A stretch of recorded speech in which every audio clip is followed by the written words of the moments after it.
2025 não foi um simples ano ruim. Foi um ano em que o São Paulo foi testado no limite.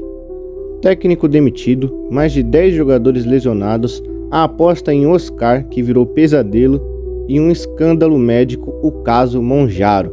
Sim, deram Monjaro para os jogadores, pra você ver como estava uma loucura. Nessa retrospectiva, a gente vai rever passo a passo um dos anos mais caóticos do tricolor na década, desde o primeiro jogo do Paulistão até o último apito do Brasileirão. Senta, já deixa o like, se inscreve, porque começa agora a retrospectiva do São Paulo em 2025. Então, com o roteiro em mãos, vamos nessa.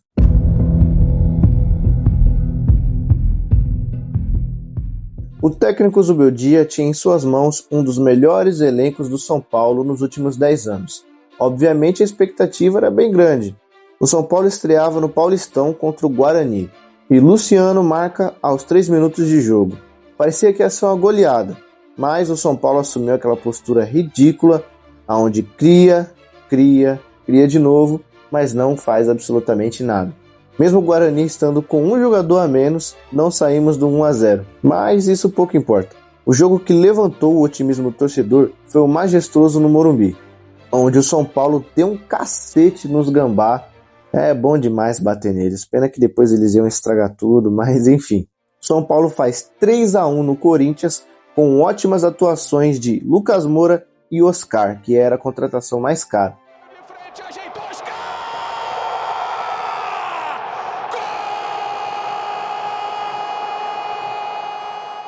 Tocou, referência, a galera devolveu, Lucas Moura filtrou, que isso, Lucas, Lucas!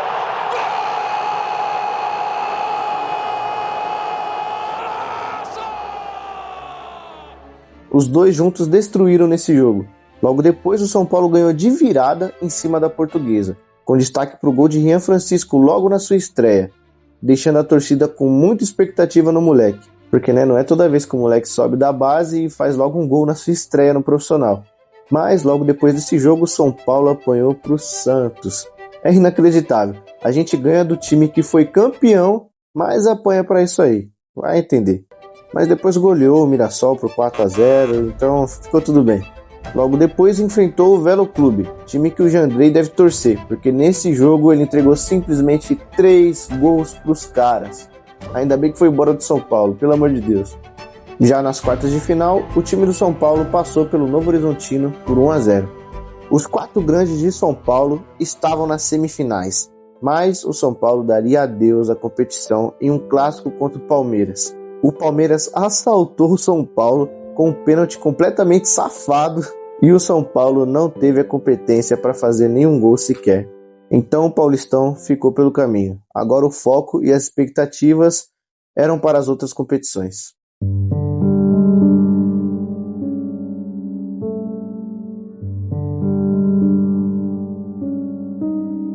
São Paulo vai para o Brasileirão sem Lucas Moura e sem Oscar por conta de lesão, coisa que atrapalharia muito a temporada de São Paulo. O jogo era contra o Sport, time que teve a pior campanha de todas no Brasileirão. E mesmo assim o time do Zubeldia não conseguiu ganhar, fazendo a pressão em cima dele e obviamente aumentar. O time até começou bem na Libertadores, ali na fase de grupos, mas no Brasileirão estava muito mal. O time empatou com o Botafogo no Brasileirão em 2-2, jogo que o Caleri se lesiona gravemente ficando de fora da temporada. Assim, o São Paulo perdia 3 jogadores importantes no momento, um deles ainda sendo o mais caro. E depois de uma derrota vergonhosa contra o Vasco, o Zubeldia não aguentou a pressão e pediu demissão. E também deixou o time em 14º no Brasileirão, mas infelizmente não dá para manter um cara que coloca o Luciano de meio armador no time, né? E ainda quando o Rafael não está disponível, coloca o Jandrei tendo opção no banco. Com a queda do Zubeldia, o São Paulo trouxe novamente o gênio, o lendário, o dragão guerreiro Hernan Crespo. E entre tantos erros da nossa diretoria, eu posso dizer que esse foi sim um bom acerto, na minha opinião.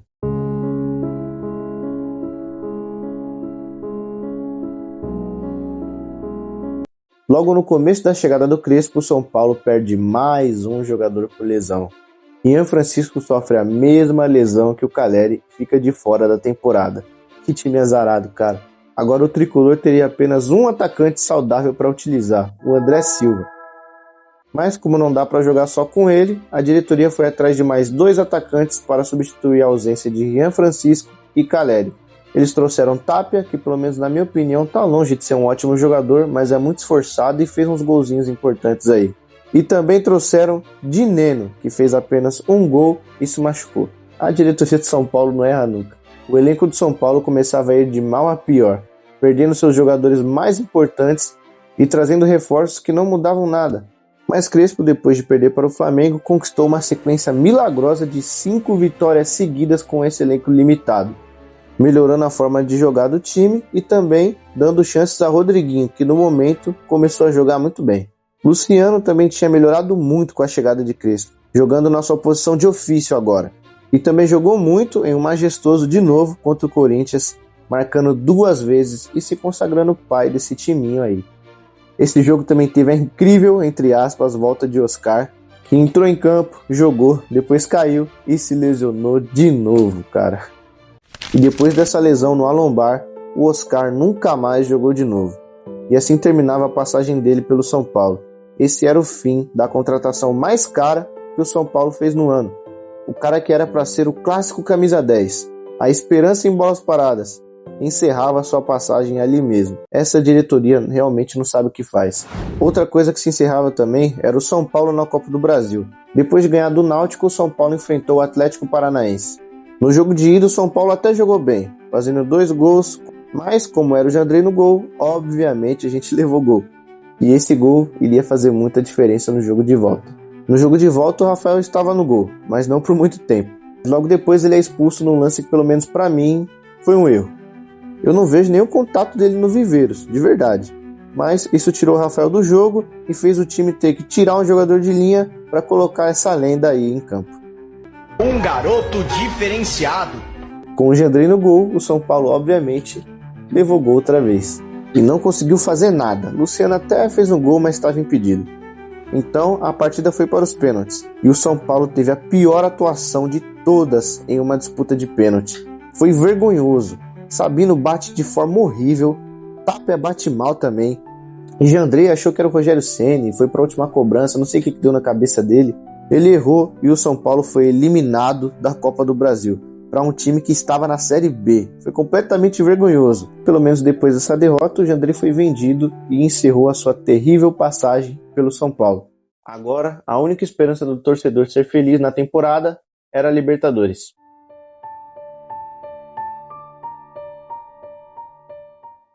São Paulo enfrentava o Atlético Nacional nas oitavas, a oportunidade perfeita para se vingar de 2016. No jogo de ida, o Ferrarese até tentou eliminar o São Paulo entregando 2 pênaltis para os caras, mas o Rafael e o Cardona não deixaram. Cardona desperdiçou a primeira cobrança e Rafael pegou a segunda, então o jogo ficou em 0-0. No jogo de volta, o Morumbi estaria lotado. O São Paulo abre o placar com o André Silva, mas sofre um empate, levando a partida de novo para os pênaltis. Mas, como não era o Jandrei no gol, deu tudo certo dessa vez. Rafael se consagrou e o São Paulo avançava para as quartas de final, se vingando de 2016. Pouco tempo antes do jogo das quartas de final, as coisas começavam a piorar muito. O São Paulo enfrentou o Atlético Mineiro e André Silva sofre a mesma lesão de Caleri e Rian Francisco. É inacreditável. O jogador era o artilheiro do time no momento, mas também ficou de fora da temporada. E a diretoria, querendo mostrar novamente sua incompetência, vendeu Henrique Carmo, jogador que estava jogando bem, por apenas 5 milhões. E também vendeu Lucas Ferreira e Matheus Alves por preços ridículos. E ainda, como se não bastasse, iludiria o torcedor tentando contratar Marcos Leonardo. O jogador tinha até vontade de vir para o clube, mas a negociação não avançou. E o torcedor tricolor sonhou com Marcos Leonardo e acordou com Rigoni no seu time. Valeu aí, diretoria. Obrigado. Voltando para a Libertadores, o São Paulo enfrentava a LDU na altitude. E tinha-se até um otimismo, porque o time estava jogando bem com o Crespo e a LDU não era um time tão forte assim. O São Paulo começou bem, mas aos 14 minutos tomou gol. E no segundo tempo cometeu uma falha tenebrosa e tomou o segundo. Mas o otimismo continuava, porque a volta seria no Morumbi com mais de 60 mil torcedores. Mas quem fez gol no Morumbi foi a LDU. O São Paulo criou muitas e muitas oportunidades, mas não converteu nenhuma e foi eliminado na frente de mais de 60 mil torcedores. E depois dessa eliminação, o torcedor perdeu as esperanças no time.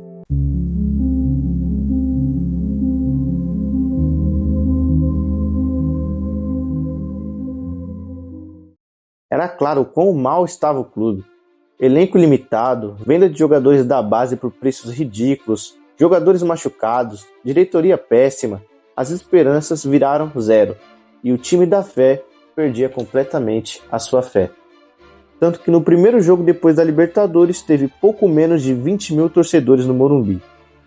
Mas mesmo assim o São Paulo ainda seguiria em busca por uma vaga na próxima Libertadores. O próximo jogo importante do Tricolor seria num clássico contra o Palmeiras, e essa partida seria vergonhosa, tanto em questão de arbitragem quanto na postura do time em si. O São Paulo fez simplesmente 2-0, com gols de Luciano e Tapia no primeiro tempo. No segundo tempo, o São Paulo sofreu um pênalti claríssimo dentro da área.